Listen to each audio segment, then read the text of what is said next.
all along his practice, the aspirant bodhisattva and bodhisattva will keep in mind this commitment to remain without any limitation in time and space regarding his actions, which means that it is not when he reaches any state of achievement that he will stop to help. Either he will be in the second level, 6th level, 10 levels of bodhisattva, or when he will reach complete Buddhahood. The practitioner does not say, oh, I have reached my goal, I've reached the end of my task, I retire, I become a Buddha pensioner, and I let the young bodhisattva to continue the task instead of me. Yes? The commitment which is taken by the bodhisattva all along his path, and which he will continue after as a Buddha, is without any pause, to help as much as it is possible. This explains the non-limitedness in time. We say not limited in space. Why? This is maybe a little bit more complicated to understand, but for some reasons connected with our conception of reality, we are in one place. Yes, we are one consciousness in one body, and we think this is the only way it can work.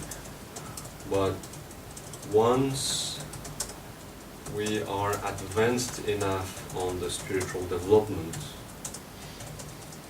we actually discover that this limitation is just a concept, and that concept can be removed, opening the door to the possibility to help more people, more beings, by being in different places at the same time. As further the bodhisattva develops, as further he opens this door of possibilities, and in more places he or she will be able to be. This is the non-limitedness of space. And it happened that here we are on this path. Yes, we are aiming at becoming bodhisattvas and at walking on the bodhisattva path, which means that we aim at transforming our mind from whatever state it is now, rather selfish or rather lazy, rather engaged in this and that activities of mind which are not always very beneficial, into a bodhisattva type of mind, solely focused on what can I do for others? How can I do as many things as possible for the others? So there is a certain amount of steps to do from where we are up to the development and the stabilization of this bodhicitta, for sure. But it's good to start one day. Yes. So it's important to investigate our own mind, how as it is now, and what we want to achieve as a bodhisattva in order to walk progressively but surely towards it. At first, it is from within our meditation that we are coming closer to this state of mind wishing to reach enlightenment for the sake of the others. It is when we are firmly stabilized and having a quiet mind that this experience can be done, or that we can taste what this bodhicitta can be. And as our practice progresses, this moment, this teeny moment of bodhicitta that are arising in our mind will expand throughout our meditation, and with further practice will expand also through our daily life. What is very important always to keep in mind is that it is a state we can achieve. Many times we look at bodhisattvas like, hey, where are they? Where am I compared to the bodhisattvas? Yes, there is a certain gap, that is true, but this gap is filled by our own will to progress or not progress. And this is where it comes to our motivation now. What do I want to do? What is the aim? What is the goal? What is the energy of my everyday life? Did I enter a spiritual path only to meditate a little bit in the morning, a little bit in the night, and the rest of the time, okay, there is work, there is colleague, there is chief, there is family, and so on, and I forget about it?